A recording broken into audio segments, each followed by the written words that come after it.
Hello and welcome to your 9th summer pre-cal class. I am Mr. Marquez and today's topic is going to be polynomials, specifically adding polynomials, subtracting polynomials, and multiplying polynomials by using the FOIL method.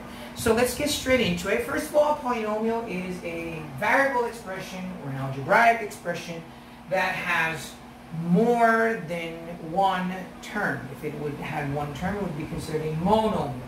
Now, when we add or when we subtract polynomials, all we're really doing is combining like terms. So that's all we're going to see here, just combining like terms. Then I'm going to give you one last example over here, and then at the end of the video, I'll assign the work that you're going to be doing, right? So, like terms are terms that have the same variable or constant, and that variable or constant is elevated to the exact power. So, for example, x cubed and x cubed, I can add them because they have the same variable and the same exponent. So that's exactly what I'm going to do. Now, I can do it mentally or I can group them. I'm going to go ahead and do it mentally. You can follow me along. X cubed plus x cubed equals 2x cubed.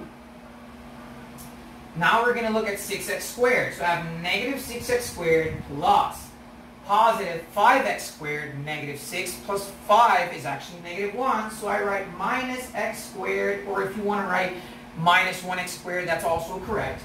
I'm going to look at 2x, and I have 2x plus negative 7, and that would be negative 5x.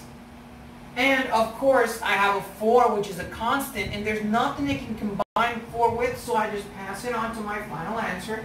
And I have 2x cubed minus x squared minus 5x plus 4, and that's it. Now, I always want to make sure that my polynomial is always written in standard form, which means that the term with the highest exponent is first, and the term with the lowest exponent or the constant is last.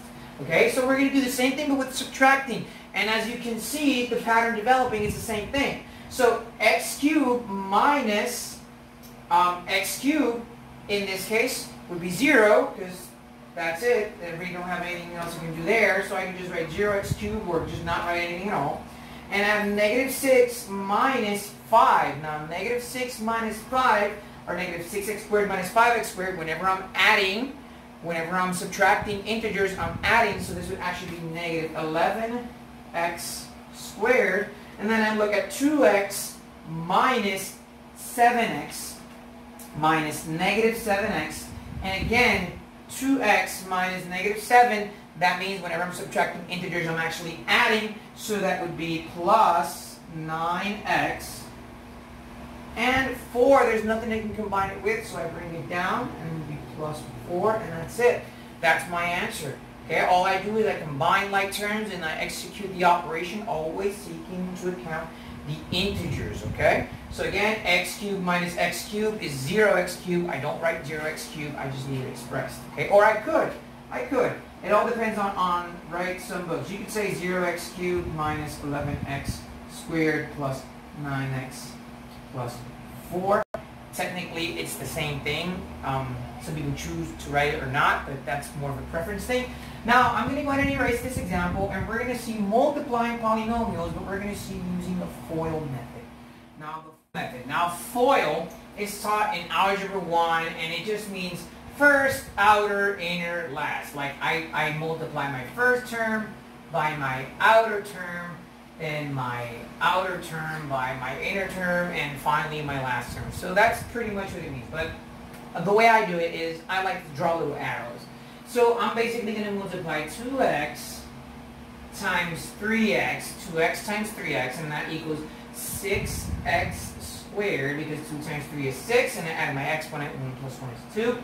Then I'm going to multiply 2x times 5, and that would be, or minus 5, so that would be negative 10x. So minus 10x. Then I multiply 1 times 3x, okay? And 1 times 3x is 3x, positive 3x. And of course, 1 times negative 5, which is negative 5. And now I just combine my like terms. So if I look from left to right, there's nothing I can do with 6x squared, so I pass it on to my final answer. Negative 10x and 3x are like terms, and negative 10 plus 3 is actually negative 7x. And then, since there's nothing I can do with the minus 5, I just bring that down, ladies and gentlemen. And that is it. That's how we use FOIL. Now, I know the class is starting off a little slow, but we are going to continue with multiplying polynomials throughout the rest of this week. And we're going to be talking about how to add them, how to subtract them, how to multiply them, and so on and so forth, and special products of binomials and all these things.